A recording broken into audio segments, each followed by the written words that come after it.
good afternoon. How's everybody doing? Hey, well, welcome out to our 74th Assembly District Candidates Forum. First of all, I'd like to thank our League of Women Voters. Thank you all for partnering with us for today's event.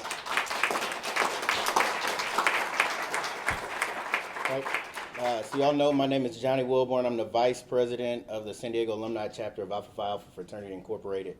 Alpha Phi Alpha Fraternity Incorporated is the first collegiate fraternity founded primarily for African American males. Since our inception, our mission has been to develop leaders, promote academic excellence and brotherhood, and also service our communities.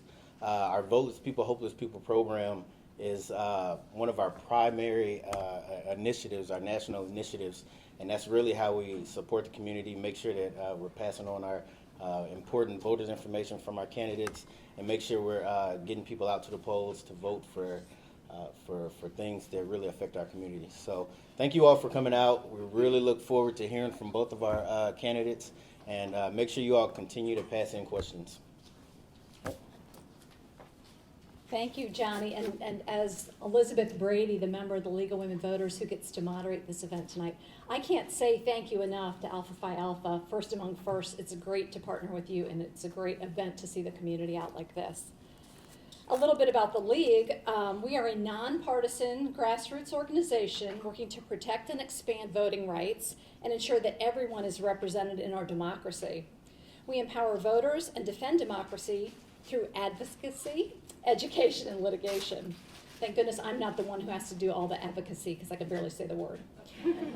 We do this at the local level, the state level, and the national level. It's very important that you know we never endorse or oppose any political party or candidate for public office. This forum is to provide an opportunity for the community to ask questions directly to the candidates so that the voters can hear what the candidates say about what you care the most about. I think everyone has had a chance to submit questions, but keep submitting them. Just raise your hand. One of our runners will come and hand you a blank card. Those those cards, once you've filled them out, are coming up here to the sorters. These women are trained to sort them. What they're doing is grouping them by category. They're removing any that are not related to this election, and they're removing any that are just socially inappropriate, like they have some kind of vulgarity or something like that. I'm sure we have none of those to remove. Prior to today's event, our candidates agreed to the format and the ground rules. I do have a couple of ground rules for the audience as well. The first one is hold your applause until all the questions have been answered at the end of the event. Why? Because that allows us to get through a lot more questions, so thank you for that. We are going to be video recording this, and it will be put out on the internet in about 24 hours. If you want to see it, it is at the League's website, which is lwvnssd.org.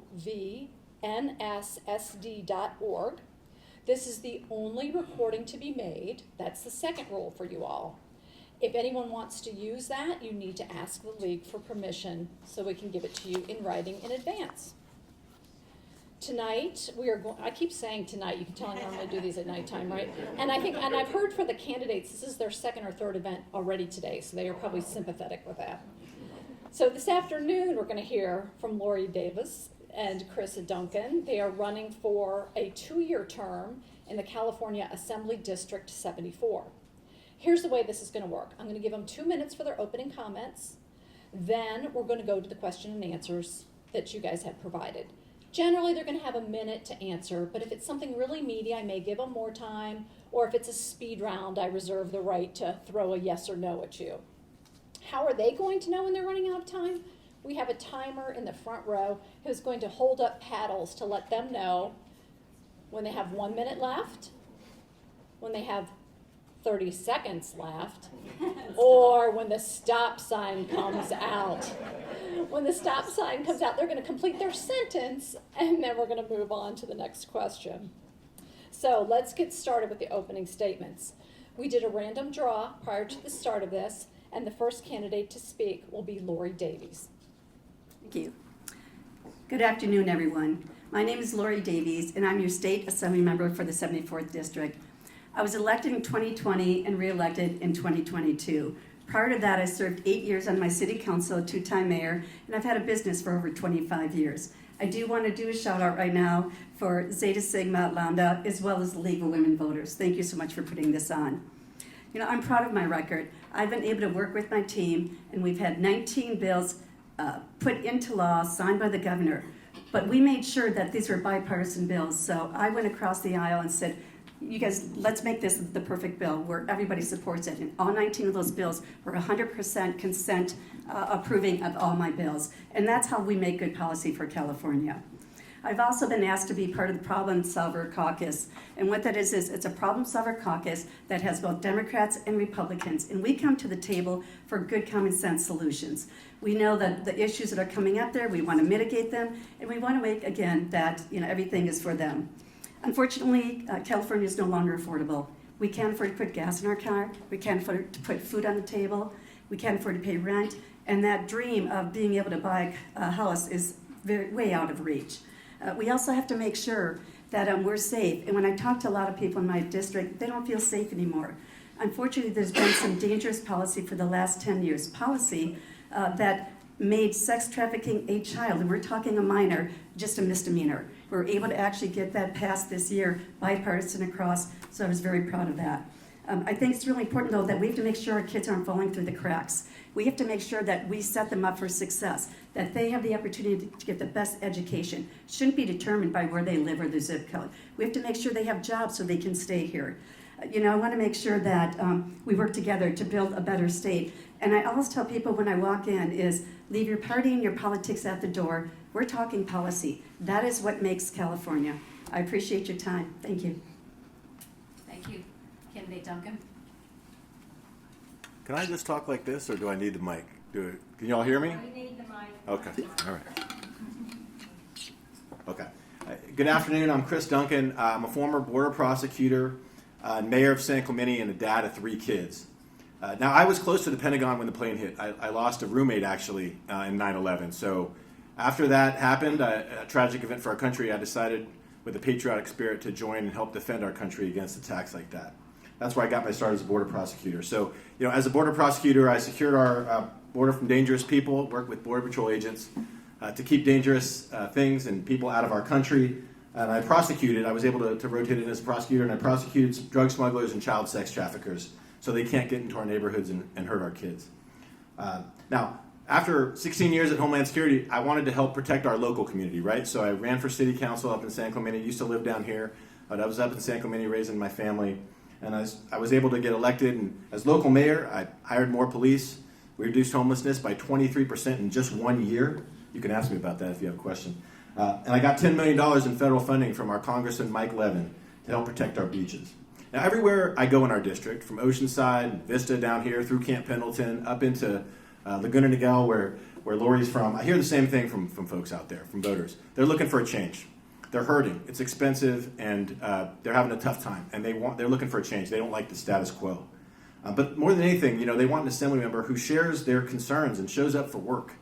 They want someone who's going to help drive down costs. They don't want someone who has been sitting on their hands while costs have gone up over the last 4 years. They want more police and firefighters. They want those tools to protect our families like I did as a prosecutor. They don't want someone who doesn't vote for more tools for police to stop fentanyl. And they want someone who stands up for women's right to choose, right? They don't want someone who supports a nationwide ban on abortion, even in cases of rape and incest. Look, I'm a lifelong Californian, and I'm dad of 3 kids, right? I still believe in the California dream. That's faded in the last few years, and I want to bring that back. Hoping you'll give me a chance as your next assembly member. Thank you. Thank you for those opening comments. Now on to the audience questions. We have some hard-hitting ones right away. Let's address homelessness. First, what do you believe the underlying issues that cause homelessness are? Candidate Duncan.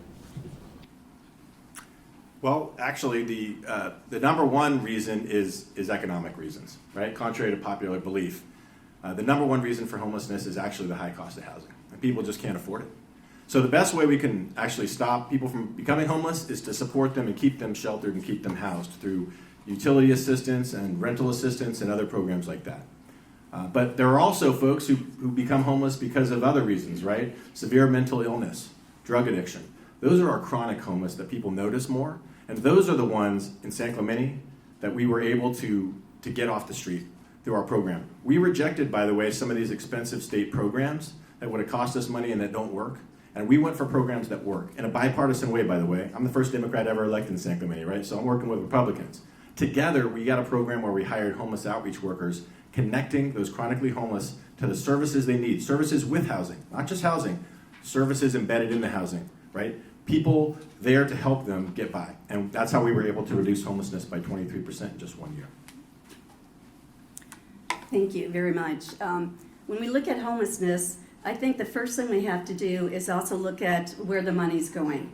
Number one is, yes, this is like a three-prong. You have those that have addiction, mental illness, and you have those that are on the street because of the economy. But we have to make sure that we are treating these illnesses, and there's some really great navigation centers in Oceanside. If you look at that, what they do is they go ahead and they bring them all in, and they have a system, so they have the resources right next to them, and that's making a difference. But I don't know if you realize that $30 billion of your taxpayer dollars for homelessness had no accountability. I went ahead and voted to have an audit this year, and when they came up with it, they had no results because they never asked for results. And so I helped pass a bill this year. From now on, they've got to tell you where your money's going. What are the results? Are people getting off the street? Are they getting help? Are they getting skilled work for them? So I will fight because that is your money, and we have to make sure that it's going to the right places. Thank you. The next question on affordable housing. What do you think about the mandatory inclusionary requirements for low and or moderate income people on new build projects, apartments, and homes? Candidate Davies. I actually think that we do need to have a mandate when we have lower income because we have to be able to lift them up. But I also think it's more than just that. We have to have workforce housing as well because we can continue building housing. And when I talk to the firefighters here, if you're building housing out in the rural areas, there's no water pressure. They say, we can't get out there. There's no infrastructure. We have to make sure that we have the resources for them so that they can actually be there. But we also need to make sure that we have a workforce out there. We have people driving miles or sometimes in their car, sleeping in there, especially when they're construction workers because they can't afford to go back and forward. I want to make sure that there's a part of that where they get to move in, from our public safety to our teachers, because you can keep putting people in houses, but if you don't have school and teachers, if you don't have resources, if you don't have a grid, what good is it? So we have to make sure that it's all in one. Candidate Duncan. Yeah, and just going back to the other question briefly, I mean, my opponent here was sitting in Sacramento when that money was wasted, right? So I'm going to be there making sure that our money is well spent on programs that work, and we drive down homelessness statewide like we did in San Clemente. Yeah, we need mandatory housing minimums in our housing developments, but look, that's actually been abused in Oceanside and Vista, right? They're closing down mobile home parks under the guise of building that kind of housing. It's actually the big housing developers that support my opponent that are doing that. They're actually driving veterans out and seniors on a fixed income that already live in these affordable housing communities under the guise of building a massive complex. Well, that complex has a fraction for these folks that are at the very low income level. That's not a good model for us, right? We got to get these corporations out of buying properties up and putting people out on the street. A better model is making sure we leave it to cities, local control. By the way, that's a little different than some on my party believe, but we should leave it to the cities to find where we can do this responsible development, and we need more housing at all income levels, not just at the very low. Very low, of course, but we shouldn't mandate that. We should build housing at all income levels so that even our young folks can continue to live in this area. Thank you. Next question. Switching back and forth. Yes, okay. You got the pattern. These guys are bright, aren't they? They figured it out. There's only two of us. Right, and I apologize for only one mic. You guys are doing a great job of working collaboratively, aren't they? All right. I like it. All right, how do you reconcile the need for affordable housing with the issues of density and traffic? This goes to candidate Duncan. Yeah, I spoke a little bit about that. You know, some of these state mandates that are coming down, I don't believe in. I believe in local control. What these have led to is these large housing complexes, and there's this builder's remedy that occurs now, right, where they get to build it with no parking. And that leads to congestion in some of our more urban areas, right? So we don't want to just allow unfettered development no matter what. And Oceanside has frankly seen some of that. We do need more housing, but we should leave it to the local communities, Oceanside and Vista down here in North County, to make those planning decisions themselves, right? And make sure that the housing is built in ways that continue to keep that neighborhood feel that North County is known for, right? And make sure we don't displace anybody. And also create, Mike, I know you'll like this, transportation, right? That transportation is interconnected so that people don't have to drive everywhere, right? So that we build development as a smart city, as a strong city, so that we are connecting our housing with public transportation so that we actually don't need everybody to have a parking space. So I'll be working for more policies that empower cities to do that. Thank you. As I was mayor, one of the reasons why I went out to Sacramento is because I believe in local control. And I was seeing what the state was doing and coming down and making decisions for us. I just want to point out, though, when we look at the homeless crisis, when we look at the housing being pushed, your party, which is a supermajority, are the ones that are actually making these decisions. I'm voting against a lot of this. So you have to take responsibility because the affordability, what we're looking at right now with crime, a lot of these bills were pushed through your party. So you have to realize if you're going up there, you're going to be part of that as well. So that's why I stand up. I make sure that I do polls. I talk to my district and I say, where are you on this bill? And you know what? That's where we go and that's who we fight for. My job is whatever your concerns are my concerns. So you can keep putting figures, but keep in mind that supermajority actually are pushing these bills that are terrible, not to mention that's why I work across the aisle. We need balance up there. Bipartisan is the number one thing I hear from my district going, we need to have balance up there so we have common sense policy. May I respond? Isn't there a... So the way we work it is between you and the audience, not between the two candidates. But yes, so. All right. This one moves a little bit more towards rent control. How will you keep seniors and families housed with rents sky high, landlords seeking dollars and displacing people? Well, I addressed that a little bit a moment ago. So I'll just address the other question. I'm not the one who's been in Sacramento when all this stuff has been happening, right? So if you're not able to change it, then maybe you shouldn't be there is maybe the lesson there. But also, I will go against my party. I will go against my party when it's not policies that fit our district, right? I'm willing to say that, and I've said that today, right? I'm going to do the right thing for our district. My opponent here is party line on almost every vote. But going to your question, we do need to do things to make sure that rents don't get too high, right? A lot of that is making sure we have the units so that we don't have monopolies being taken over by these big corporations I was talking about, by the way, that support my opponent, that are buying up these and jacking up the rents on seniors. We need to make sure we keep our mobile home communities, right? And do whatever we can to keep those folks in there. Now, there is a proposition on rent control that's supported by Democrats. I actually am against that. I don't think that proposition is the right way to do it. I have some other ideas on how we can keep rents in check without having New York-style rent control, though. It just shows you I'm looking for common sense policies. I'm not going along with my party every single vote like you are. Candidate Davies. Thank you. Thank you. You know, when we look about rent control, one of the first things we have to do is make sure our seniors are taken care of.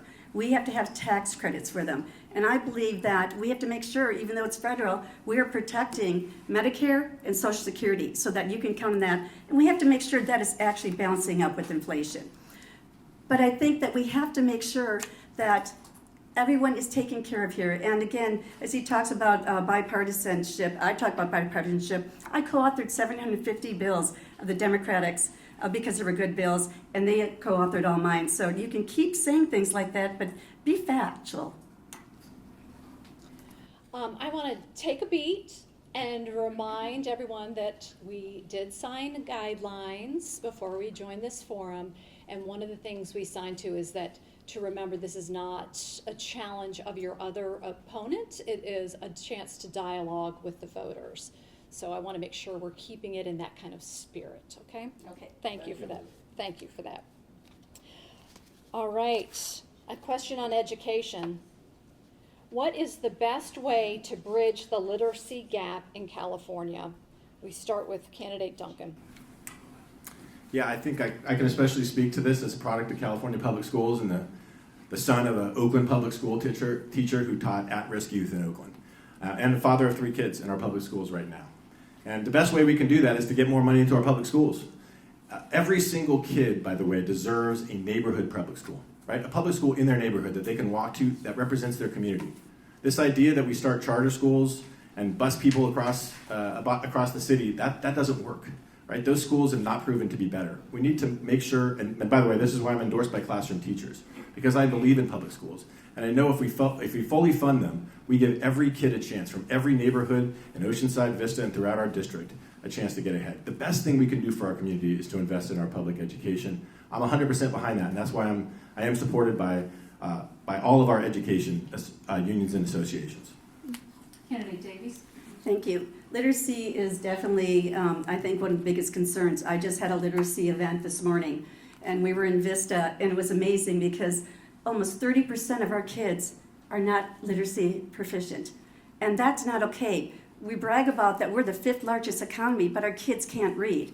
And I want to make sure that every kid, doesn't matter where your zip code is, you have the opportunity. You have the opportunity to go to some of our good public schools, our charter schools, private schools. Your parents should be able to make that decision. And I want to make sure that we lift you up and you have that opportunity to be able to learn. My mother taught school until she was 80 years old. I remember working in classrooms with her. So I understand why it's important, but we have to go back to ABCs. We have to go back to math. So they understand the financial consequences. They understand how to read and write. That should be the priority, how to actually write a check before they leave. Because when they get to school, especially if they're going to community college, a lot of them can't even fill out the form. So we have to make that a priority. Thank you. We have several questions about Prop 36. That's the one that makes multiple offender crimes felonies, not misdemeanors. The audience wants to know, do you support Prop 36? Why and why not? We start with Candidate Davies. Thank you. Thank you so much. I do support Prop 36. 10 years ago, when Prop 47 was passed, there were good parts of that, but there were also parts that did not help our communities. Number one, in the past, you had that opportunity that if you were picked up for drugs, you would go before a court and you would have rehab. Prop 47 took that out, that choice out, and that's why you could basically shoot up in front of a police officer over and over, and we're not getting the help to those that are addicted out there. That will actually bring that back. Also, we're talking about fentanyl. I have put bills out with the fentanyl. I've also made sure that that is important. Right now, it's not a felony if you deal with fentanyl and somebody dies. That will be in that bill. So I think there are some great parts of Prop 36, and I do support that because my job is, as an elected, is making sure that you're safe in the community. Thank you. Yeah, well, thank you. As a prosecutor, this is a proposition developed by prosecutors, and I support this. I support Prop 36. And again, a lot of Democrats don't, right? So I'm willing to step away from just the party agenda to do what's right for our community. What I know as a prosecutor is when you have loopholes like this in the sentences, then it discourages people from complying with the laws, right? And when you close those loopholes, you will encourage folks to comply with the laws, right? So I do agree with Prop 36. I support it. I was one of the first people to come out to support it. Now, again, the governor has a different plan and doesn't like it. The Speaker of the Assembly, who's supporting my campaign, has a different plan. And I think we should continue with those plans because Prop 36 may not pass, right? But just to make the point, I'm going to continue to do what's right for our community no matter what.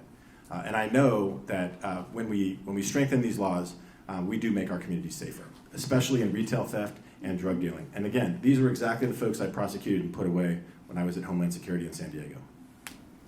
Let's move on to questions about climate change. How does the CARB scoping plan, meaning the California plan regarding climate change, help us? Well, it helps us because, look, and I'm a father of young kids, we live in this beautiful, incredible environment, but we are at risk of losing it, right? If we don't stabilize our climate immediately, then we're going to cause irreparable harm. In fact, we've already caused some irreparable harm, right? But we can stop that if we take action immediately to cap emissions and take the other steps in that plan. Again, our young people are relying on us. I certainly hope they come out and vote. I know League of Women Voters is out there registering folks to vote in a nonpartisan way because we need everybody taking part in this election. But I am supported by the Sierra Club. I have an A grade. My opponent has an F grade from the Sierra Club. But people aren't looking for that. Right? People are looking for folks who want to make sure we take whatever reasonable steps we can take to protect our environment. And that program from the state level begins to do that. But it's not enough. When I get in there, I'm going to be a champion for even doing more to stabilize our climate at the state level. Thank you. When I took over this new district, one of the first things we worked on was coastal erosion. And so I thought it was very important to reach out, because how that works is when you're up there in the state, they don't always understand what our issues are. And when you talk about we need sand replenishment, because that sand replenishment is all about the economy. We're a tourist economy. San Clemente, Dana Point, Oceanside. If we don't have beaches, we don't have tourism, which means we don't have TOT tax, we don't have hospitality, we don't have retail. If we don't have that, that's the money that is used for our cities, for public safety infrastructure. So I worked and I brought the problem solvers down to down here, showed them what the concerns were, worked with the geologists, and you know what? They are now working on policy with us. But I also passed 2 bills to make sure that we have experts like geologists working with the Coastal Commission when it comes time for these issues. Not to mention, when you do get funding, you now will get 25% of that funding up front, so you can actually start these projects immediately.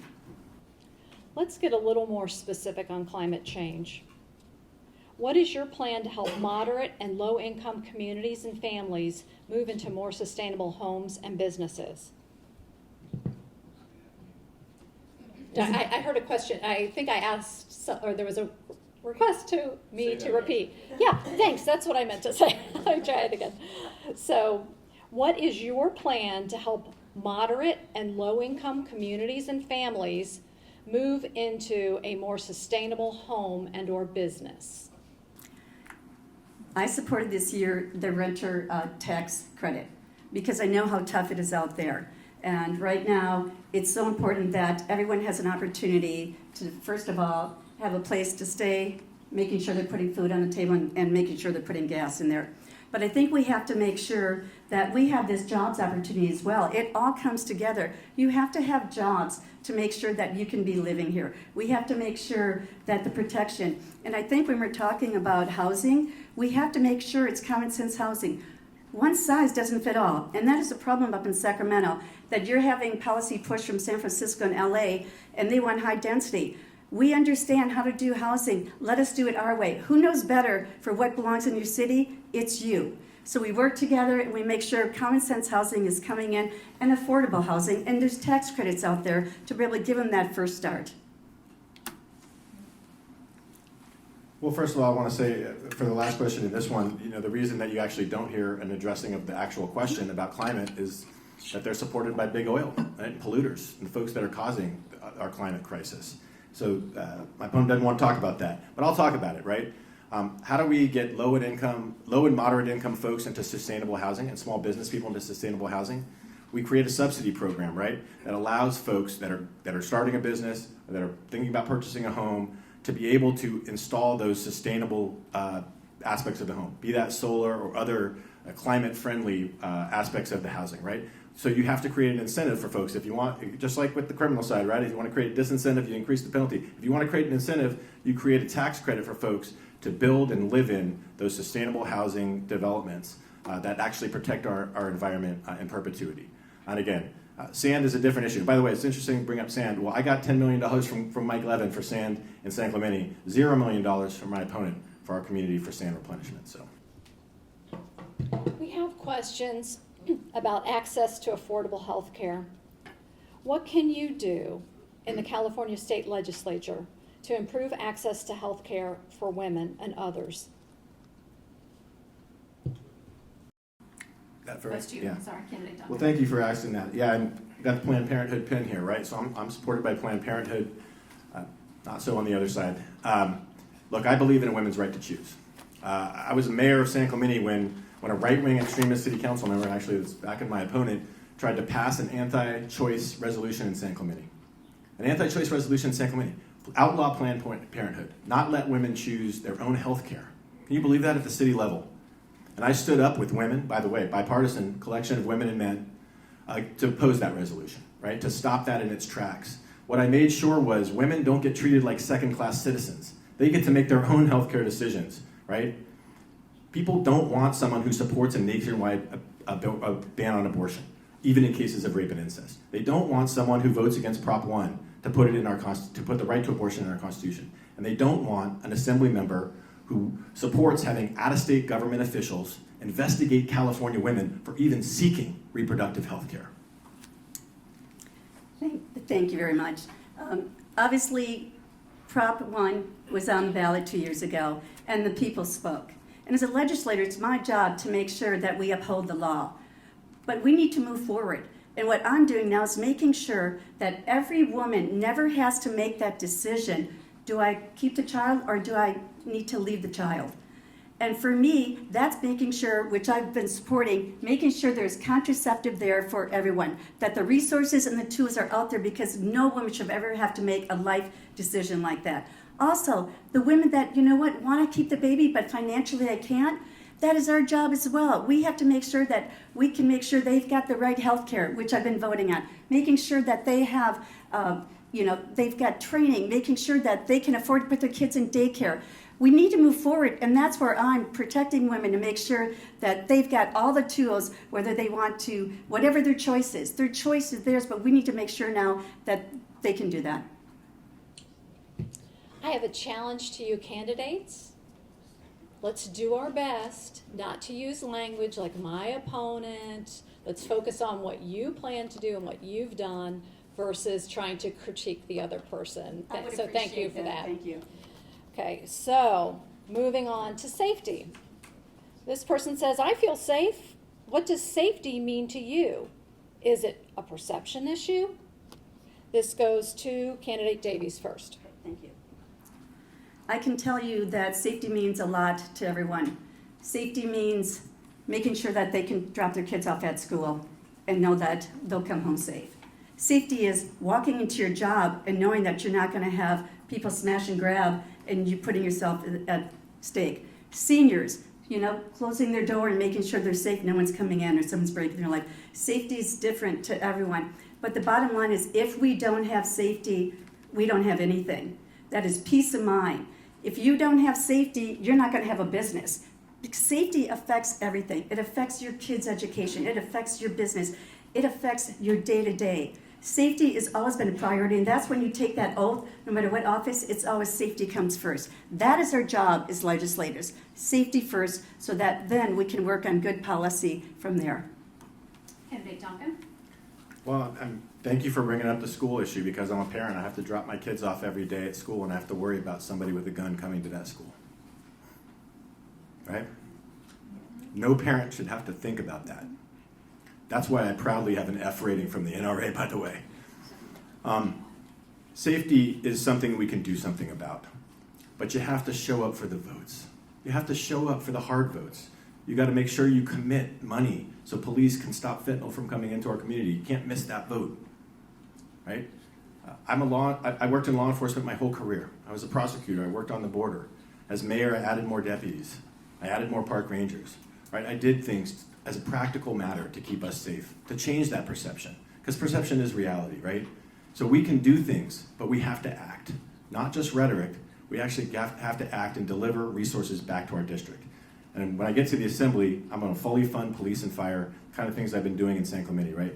To make sure that our public safety agencies have every resource to keep us safe and change that perception in a positive way.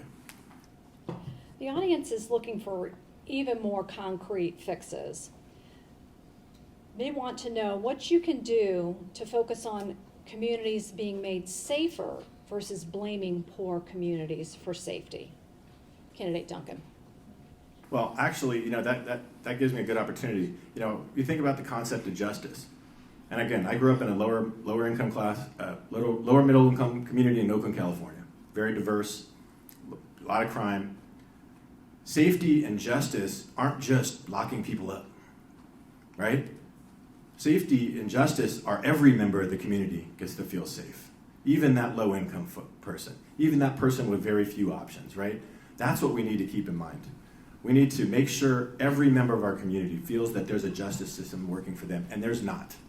And changes can be made in our public justice system to make sure that folks who find themselves in the justice system are treated fairly. That's bail reform.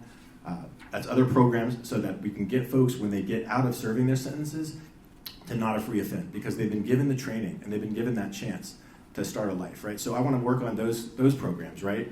That give every member of the community a feeling of safety. It's not just, it's not just prosecuting folks.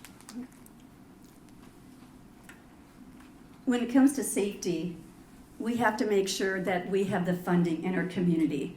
The funding that we can make sure that we have trained law officers to make sure that they're out there in every community, especially the lower income communities. Everyone has the right to feel safe. We also have to make sure that we have funding for these programs. We have to make sure that we have jobs. I passed a bill working with trades and labor to make sure that now these kids are given an opportunity, because not everybody is from high school to Harvard. It's high school to hard hats. And it's important that they have jobs when they come out. So I've been working with them so they have an opportunity to get out. And again, like I said, we cannot let them fall through the cracks. So we have to make sure that they're being lifted up, they have the right skills, they have the right resources. And for those heinous criminals, yes, there are times that they do need to be put behind bars, such as sex traffickers. Now we're going to try to do a question that only requires a yes or a no answer. So this is always a test for candidates. Yes or no only. No such thing. Do you support the bullet train? No. Candidate Davies, thank you. Candidate Duncan. No, I think it's a project that's going to be expensive. And so I like the concept, but not as it's ended up. Yeah. You have to question his answers. All right. Okay, no. We've got a couple of really tough ones here around ethnicity and racism. This is another short answer one. What is the ethnic makeup of your staff? Please give numbers like X percentage white, X percentage black.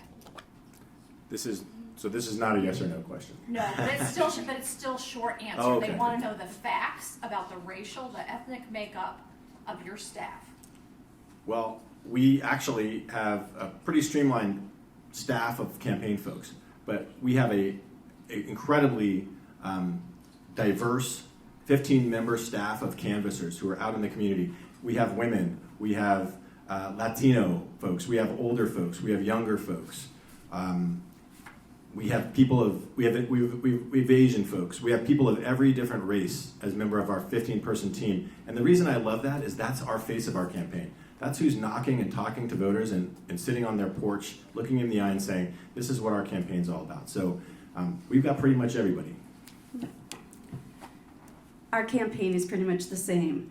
But you know what's great is, again, I'm always talking about policy. I have Democrats that work for me because they know that I put policy over people, or policy first and over politics. So to me, that's important when I have Democrat kids that are coming in and working for me, because again, this is where I want to lead them, that it is about policy. We also have LGBTQT working for me. And it's not working for me, it's working for you. And so I think it's really important because that's how I learned. This is how we get the issues out there. We don't know everything. Trust me, we don't know everything. But when I reach out and I get to hear what their concerns are, especially the young youth that are working in our district, that's where we get some of our policy and our legislation. So I'm like, you know what, come help us. You know, this is about their next generation and their future. Thank you for those responses. What do you plan to do to prevent anti-Semitism, Islamophobia, and transphobia directed at our youth? Candidate Davies. Thank you.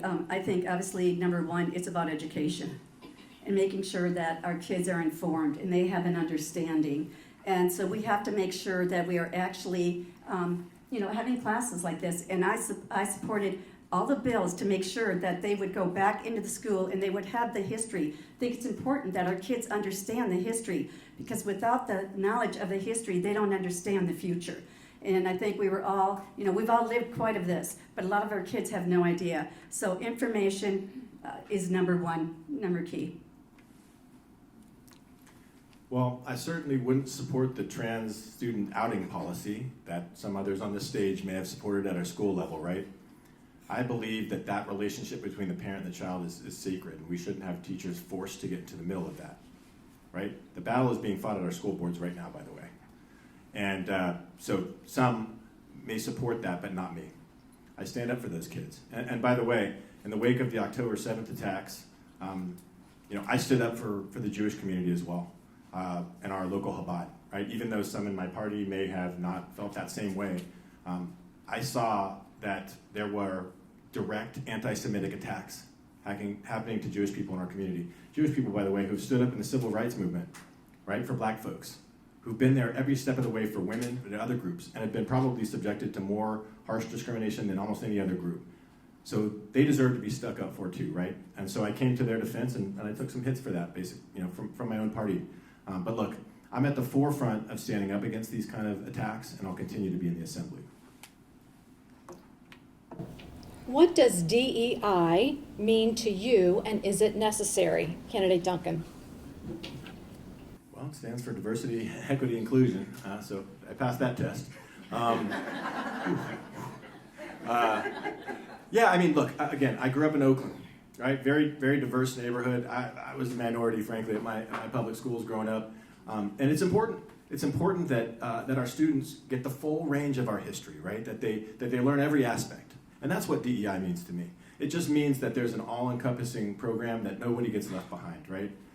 Now, look, I'm a parent. I'm an elected school site counselor at my public school. I'm on the PTA. How do I have time for all this? I don't know.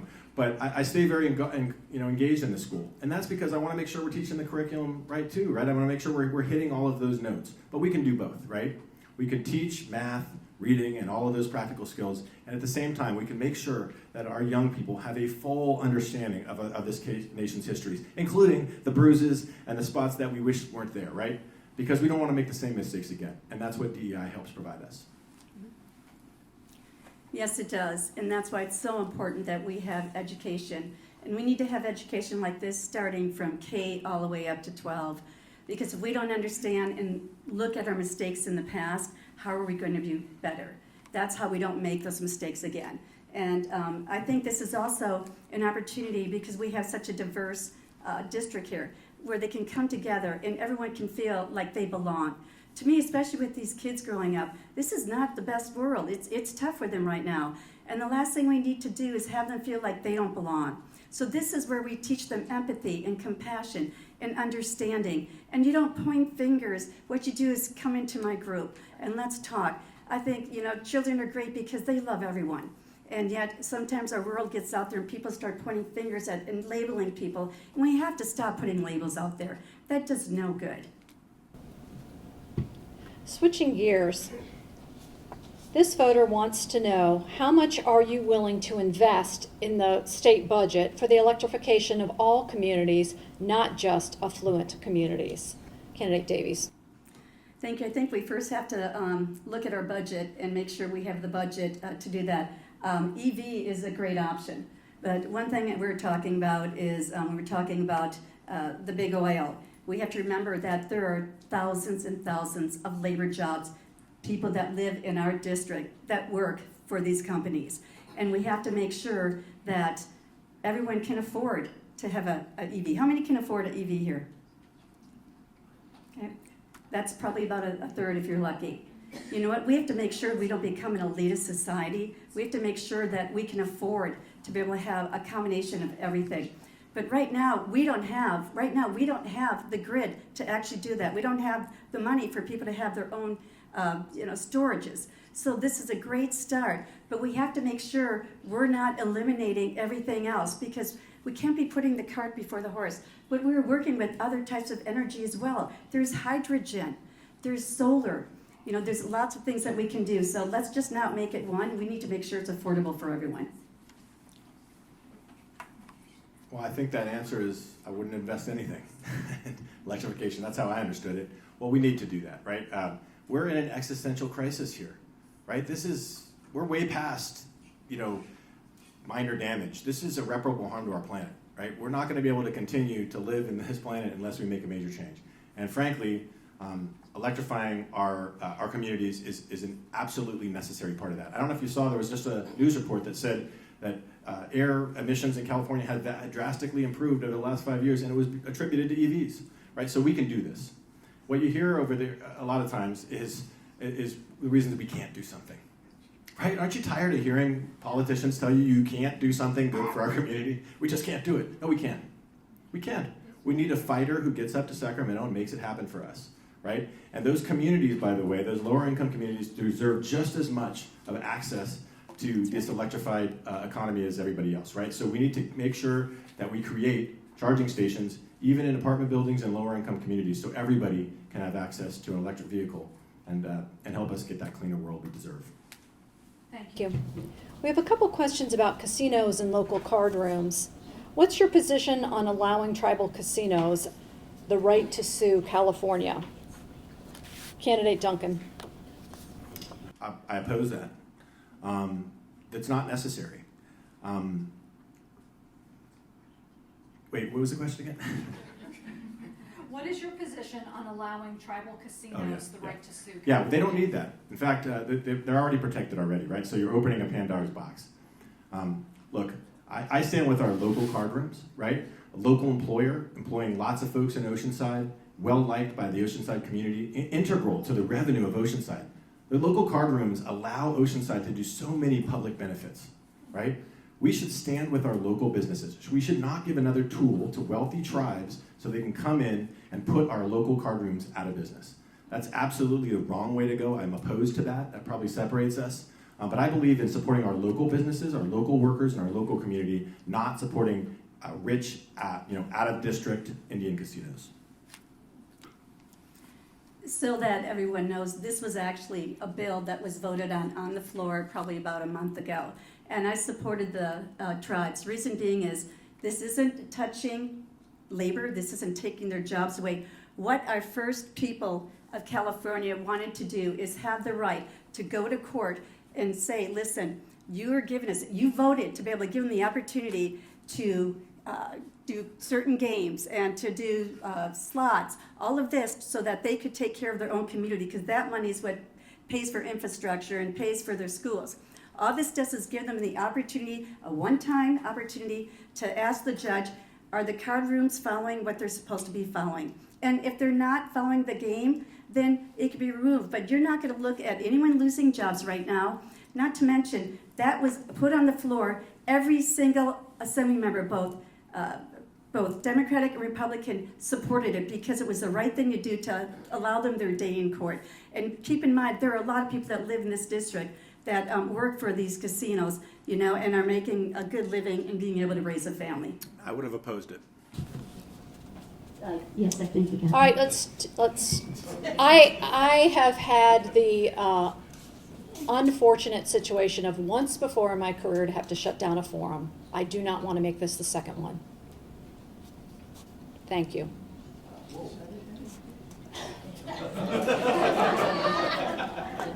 Taxes, taxes, taxes. I see some looks. Why am I shutting it down? Because this is not a debate. They agreed in advance to answer the questions from the audience and to not go after each other. I hold a very high bar, and I think you should expect the same of your candidates. So, taxes, taxes, taxes. We have a question that I'm going to combine with another one. The first one is, hey, I am really being overcharged for my registration tags on my car. I'm paying $200 instead of the usual $50. So the question is, why am I paying so much in taxes? I think we can broaden that. And then the second part of it is, what are you going to do to make sure the money goes where it's supposed to when taxes are raised? This goes to candidate Davies first. If you go back to SB1, that was the transportation tax, the gas tax. Now, in the past, we always had, and so I'm a vice chair on transportation. I've been working with OCTA for years on transportation. But what that did is, it basically, during the recession with Brown, he took money and transferred it from our gas tax to the general to deal with issues, which meant we had no money for infrastructure. So they put SB1 out there promising again, yes, we promise that we will make sure everything goes to infrastructure. Guess what? It's not. And you wonder then why your roads look like that, why your DMV went up, why your diesel went up, why the price of gas has gone up. I've been fighting, and 6 times last year, we went up and said we want to stop this gas tax right now so people can afford to put gas in their tank. And the other side voted not to even hear the bill. 6 times. Well, over the last 4 years, taxes have gone up. Costs have gone up. Things have gotten worse. But not in San Clemente. We've been able to drive down costs. and make sure that our local businesses can afford to stay. We helped streamline our permitting operations, drive down costs for our local businesses coming out of the pandemic. And that doesn't just help our local businesses, it help local workers too, right? Keep those jobs. So look, if you like the status quo, you like taxes going up, then we stay with the status quo. But what I want to do is actually drive down taxes for working folks, right? So we're working on a middle class tax cut. It seems unbelievable, right, that you would be able to do that. Well, actually, we can do that, right? If we put our heads together. People are suffering so much right now. We need to make sure we cut the taxes for our working families, for the folks that are lower and middle income levels, and we can do that. And that's one of my biggest, actually, that's probably my number one priority when I get there. So for whoever asked that question, I'm going to be working on driving down taxes and other costs across the state. Thank you for those responses. How do you feel about sanctuary cities? Candidate Duncan. In what context? Because there's all kinds of different contexts. It doesn't give one? It does not give one. Okay. I'm assuming it means the immigration context? Is that, anybody want to fess up? I would assume that. Okay. I will speak. Well, we in San Clemente, they wanted to make us a Second Amendment sanctuary city, and I fought against that because that would have said no gun laws apply in San Clemente, and that would have made our community less safe. But in terms of the immigration sanctuary cities, look, I worked on the border, work with Border Patrol every single day, right? I worked as border prosecutor, prosecuting dangerous people that were coming across our borders. What I think this person's getting at is, should we do things to make it harder for federal and state law enforcement officers to work together to make sure that dangerous people get off the street? No. I think we should make it easier. So I'm opposed to those measures that prevent local law enforcement from being able to take custody of folks who have been convicted of a crime if they're immigrants, so that they can be removed from the country. So that's what I bring to the experience here is the years on the border. Yep. Thank you. I don't support sanctuary cities. And mainly when you talk to the residents there, they want to feel safe. And so what happens is you have a lot of these criminals, especially coming across the border, going to sanctuary cities where they know they are safe, but that's where the crime is happening. That's where the rapes are happening. We've got to make sure our law enforcement have the tools and the resources to keep us safe. And I think that's really one of the most important things. A question about nuclear waste. Do you have a position for removing nuclear waste from San Onofre? Absolutely. I have been working with Congressman Levin for years right now on songs, because we know that even though it's decommissioned, it is the federal law, and you know what? It is their responsibility to remove this. And that's been sitting there from like 1980. So we've been putting pressure up there and working together, making sure that we're one of the number one areas that we're going to have this nuclear waste taken. But obviously, it's not that easy all the time. But we have to come together, because you know what? That spans an 80-mile area, which hits a lot of people. So we need to have the federal states make sure that they're doing what they're told to do. If they're going to decommission something, they need to remove it. They need to solve the problem. So we are continuing to working. We just did a resolution at the state saying that we're there to make sure that we are protected, and that the federal area needs to make sure that they're taking care of this. Yeah, our community shouldn't have to suffer from the danger of spent nuclear fuel on our doorstep, right? It's right in the middle of this district. Songs is the San Onofre Nuclear Generating Station. We may have some people who have worked there before. So I'm not about resolutions or writing letters or proclamations. I'm actually just about doing the work, getting it done. I've worked with Congressman Levin before to save our beaches, get $10 million of federal funding. When I get to the state assembly, I'm going to work in partnership, right, with Congressman Levin and the federal government. Not cast aspersions, work in partnership to create an alternative location for this spent nuclear fuel to be taken to that's safe and away from our community. Again, I'm going to work on getting that done for our community and not just issuing resolutions about it. Do you have a plan for supporting independent contractors, gig workers, and small business owners to help them prosper? Candidate Duncan. Yeah, well, we've been able to do that in San Clemente. Our economy has bounced back after the pandemic, and that's because we really leaned into all of our small business owners, again, doing the programs we talked about, streamlining permits, giving free business licenses. Look, my wife is a small business owner. I'm a business owner. We've got to do more to protect our small business owners. I can tell you when I knock on doors, and this is a small business owner district, there's a lot of independent contractors and small business owners in our community. They feel like they are subjected to the same harsh requirements that big businesses are. In fact, they are in this state.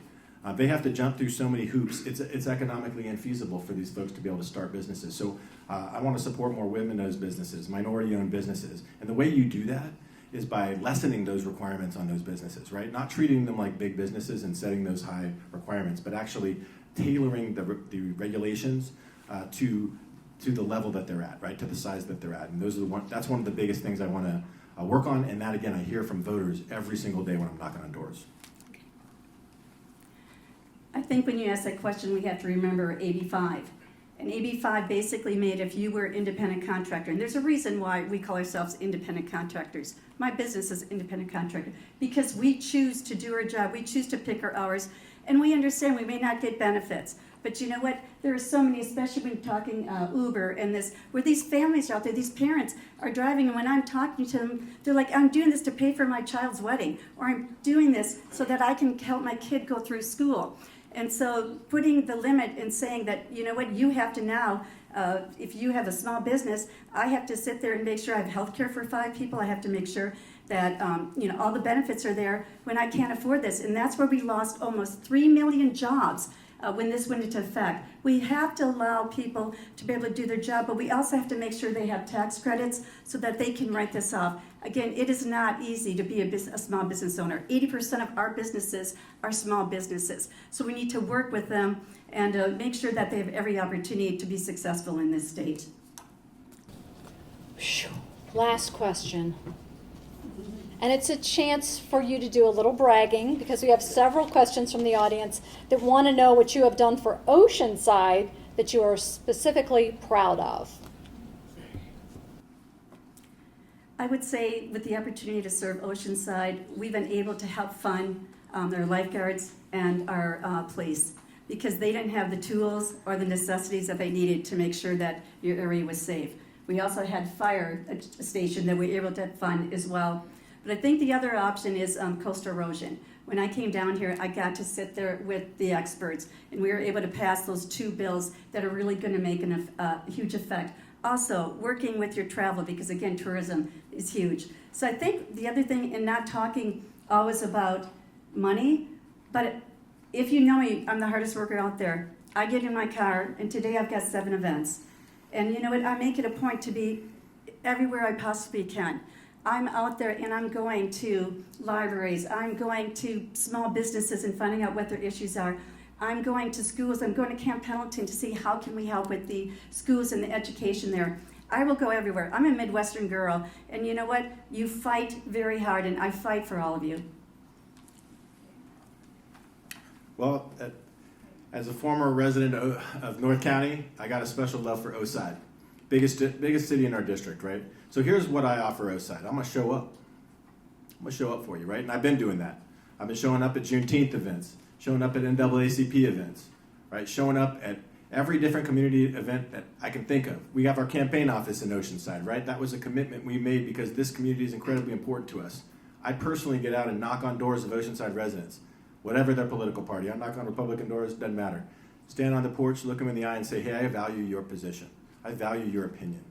What's your, what's going on? What are you struggling with? What can I help with, right? So that's what I'm offering Oceanside, right, is this incredibly important city. The same thing that I've been delivering for San Clemente.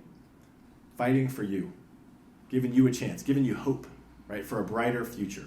Bringing that California dream back. It starts right here in Oceanside. Hopefully, as your next Assembly member. Before we get to closing comments, I'd like to thank the candidates for agreeing to be here today and to thank you for such great questions. And of course, for Alpha Phi Alpha for sponsoring this.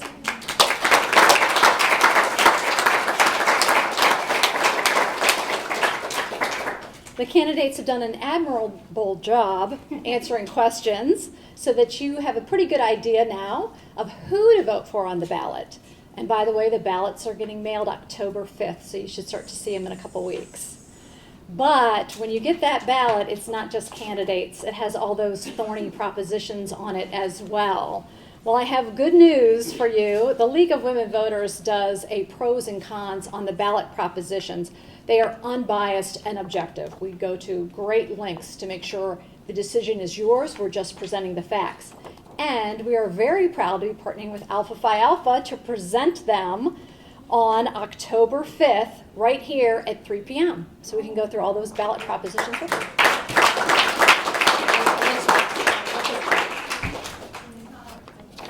Awesome. All right, closing comments done in reverse order than the opening comments. So we have candidate Duncan closing first. Thank you, Moderator Elizabeth. Thank you for your patience with me especially. Thank you again to the League of Women Voters North County for hosting, and Alpha Phi Alpha for funding this and putting it on. Thank you for showing up too. And thank you for all of you for being here, right? This is an incredibly important election. It's good to see folks engaged and asking really good, tough questions of us. Look, I'm as I mentioned, a board prosecutor, I'm a mayor, dad, and I'm out in the community, and I'm feeling the pain, right? And people are struggling right now. They're looking for a change. They don't like the status quo, right? They're looking for something different. They're looking for a hopeful, brighter future. And those are the kind of things I've been doing, right, as a prosecutor and a dad and a mayor in our community. But one of the biggest things that they're not looking for is extremism, right? They want someone who's got pragmatic policies that lowers our costs, that actually changes that perception and makes us feel safe, right? That protects and stabilizes our climate, right? So that we have that future we deserve. Our young folks are counting on us. Our veterans in this military community, in this Marine Corps community are counting on us to get up to the state level and deliver for them. Not just talk and deliver, right? And then come back and be accountable. And that's what I promise to all of you, right? I will be accountable for everything I've said today. And I hope you'll call me out if I do something different.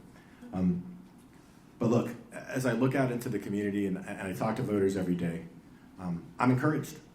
I'm encouraged, right? We have great community. We have wonderful folks. We have young folks who are going to be taking care of us someday. They deserve to have somebody who takes care of them up there too, right? So I'm going to be working for regular folks, not in a bipartisan way, just like I've been in San Clemente, right? Rejecting extremism, doing the things that matters, driving down costs, keeping us safe, protecting our environment, and most of all, freedom, protecting a women's right to choose. Thank you. Candidate Davies. Thank you very much. I want to thank Councilmember Duncan for being here today. And, Sacramento is functional as well as dysfunctional, all at the same time. However, I'm effective and I get things done. As a problem solver, I work across the aisle because that produces good policy. And that's what I'm hearing. We've got to have balance up there so that we have good policy coming out. I have many friends in Sacramento whom are Democrats, and we agree that we have to have balance up there. The 74th is truly a balanced district. It's really split by 30%, pretty much 30% across our Democrats, MPs, and Republicans. It's been an opportunity to create and support sound legislation that has helped the environment, businesses, renters, homeowners, executives, working moms, stay-at-home moms, public safety officials, children, seniors, and vets. It's an opportunity to help those in need. And I really appreciate that. And you know what? This is something that I truly enjoy doing.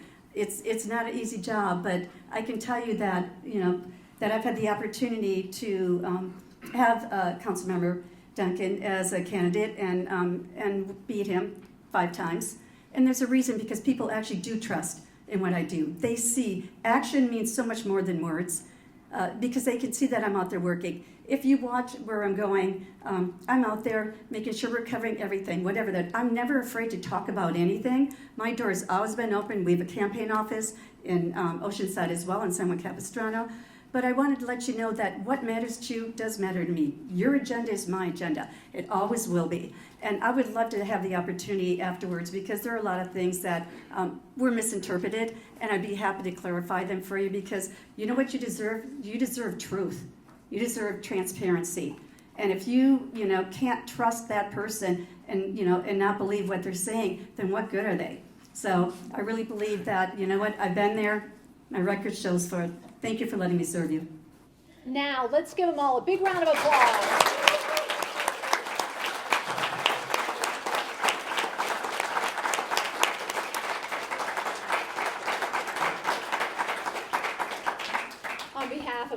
Phi Alpha, and the League of Women Voters of North County, San Diego. Thank you. Have a great rest of your afternoon.